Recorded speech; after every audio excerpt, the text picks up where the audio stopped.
έκαναν πολλά χρόνια υπομονή. Ο Χρήστος Τζάνης δεν πέτυχε απλά το πρώτο γκολ του πρωταθλήματος, αλλά και το πρώτο γκολ του ΠΑΣ Γιάννενα στην επιστροφή του Super League.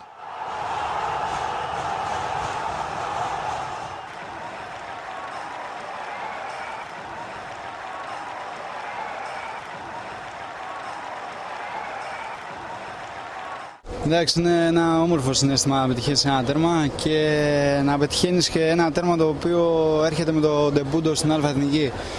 Είναι πολύ ωραίο συναίσθημα, είμαι πολύ ευχαριστημένος. Θα ήμουν ακόμη πιο ευχαριστημένος αν έφυγε η ομάδα και με το τρίποντο.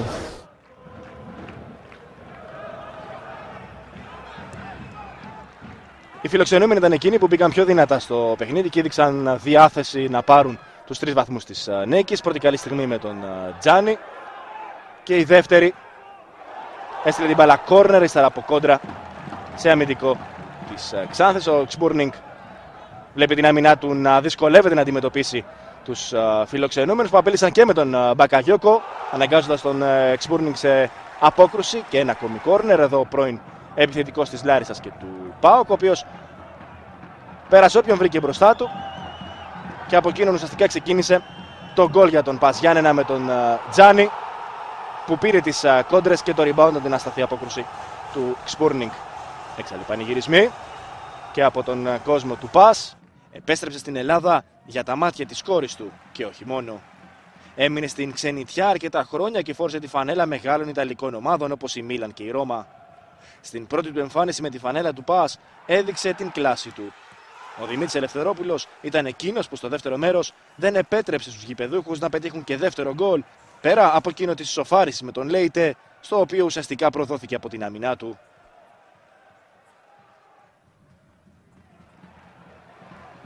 Στο δεύτερο ημίχρονο η Ξάνθη προσπάθησε να φανεί απειλητική και με τον Πόη έχασε την πρώτη καλή στιγμή μπροστά από την εστία του Δημήτρη Ελευθερόπουλου.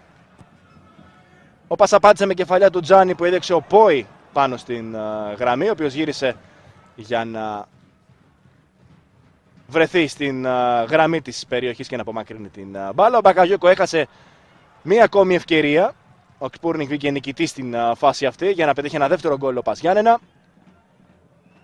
Η Ξάνθη που έψαχνε τον γκολ της ισοφάρισης είδε τον Δημήτρη Ελευθερόπουλο να σταματάει μία ακόμη προσπάθεια των γηπεδούχων. Και στην προσπάθεια του Πόη, ο Ελευθερόπουλος ήταν εκεί για να πει όχι και να στείλει την μπάλα κόρνερ. Δεν θα γίνει το ίδιο όμως στο 58, όταν από την προσπάθεια του Λουτσιάνο και του Κιντάνα, ο Λέιτε που είχε μπει στο παιχνίδι, θα στείλει την μπάλα στα δίχτυα του Δημήτρη Ελευθερόπουλου. Ξεχασμένος από την άμυνα του ΠΑΣ, ο Λέιτε ισοφαρίζει σε 1-1. Μια αγκαλιά οι παίκτες της ακριτικής ομάδας και ο κόσμος στο γήπεδο της Ξάνθης στα πηγάδια που δεν το γέμισε. Αμέσως στο πλασέ από τον Λέιτε. 1-1. Η μεγαλύτερη ευκαιρία του ΠΑΣ Γιάννενα χάθηκε από τον Μπακαγιώκο, ο οποίος δεν πλάσαρε αλλά θέλησε να περάσει και τον Ξπούρνινγκ, ο οποίος τον νίκησε. Και σαν να μην έφτανε αυτό για τον ΠΑΣ, κινδύνευσε να δεχτεί δεύτερο γκολ στην κόντρα που έβγαλε η ομάδα της Ξάνθης, με τον Πόη να φεύγει πίσω από την άμυνα και να προλαβαίνει τους αμυντικούς της ομάδας του ΠΑΣ. Όμως ο Δημήτρης Ελευθερόπουλος έκανε την καλύτερη απόκριση του αγώνα και κράτησε το 1-1 και έδωσε τον βαθμό στην ομάδα του ΠΑΣ. Εδώ και πάλι η εντυπωσιακή απόκριση του Δημήτρη Ελευθερόπουλου. Άλλη μια προσπάθεια από τους γηπεδούχους με τον Λουτσιάνο και τον Πόη, και από την προσπάθεια του Βραζιλιάνου νικητής βγήκε και πάλι ο Δημήτρης Ελευθερόπουλος.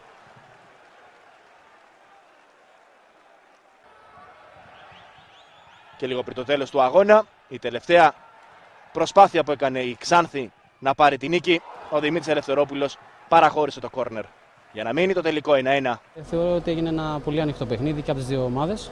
Ήταν μοιρασμένο το παιχνίδι. Βέβαια ο ΠΑΣ Γιάννενα έχει και την ευτυχία να έχει έναν καλό τερματοφύλακα σήμερα και να το σώσει στην κυριολεξία. Αλλά έτσι είναι το ποδόσφαιρο. Τώρα πρέπει να προετοιμαστούμε για το επόμενο παιχνίδι που είναι εξίσου δύσκολο. Εντάξει, βρήκα και αρκετούς φίλους. Κοστούλας, ο Βάλας, ο Τζορτζόπουλος, ο Σωτήρης, ο Λιμπερόπουλος. Χαίρομαι, είδα γνώριμα παιδιά, φίλους. Εντάξει, όμορφα είναι. Έστρεψα για δύο συγκεκριμένους λόγους. Τον έναν ήδη είναι οικογενειακός, το γνωρίζουν όλοι, είναι η μικρή μου. Άλλος λόγος είναι τα Γιάννενα, για τον κόσμο αυτόν που και σήμερα με εξέπληξε και που μου δείχνει την αγάπη του κάθε μέρα και προσπαθώ να το ανταποδώσω μες στο γήπεδο. Για τον πρόεδρο, τον κύριο Χριστοβασίλη, που είναι ένας εξαίρετος άνθρωπος και μακάρι να μείνει στο ποδόσφαιρο, και για τον προπονητή.